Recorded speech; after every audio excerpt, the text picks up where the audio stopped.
Bu saati biz yayrımning mingishlari, mangsaqul selişlari, mangsaqul selişlari.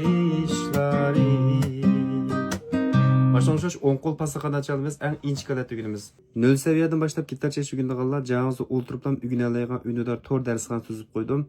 Hazır çağalıq paliyat qatnışalaysız. Ündar numarum 132 79 97 07 28 ündar qo'shing. Telefon nomeri qo'shilmasa, üstüdeki birinci xatning birisini telefon nomeri qo'shtirib qo'ysangiz bo'ldi. Gitar setib oldik alam, men bilan aloqalasam bo'ldi. Men maxsus gitar sotaman. O'ng qo'lda bosh barmoqda 4 5 6 chalasiz.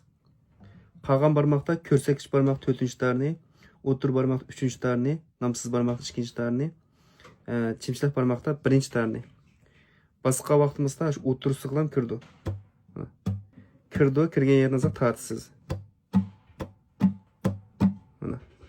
Ma barmoqda qo'shib mashqqa vaqtimizda Y, R, San, S, U, L, Ç. Tugidi. Baş barmoqda har bir tarni mana shunday qilib mashq qilsangiz bo'ldi.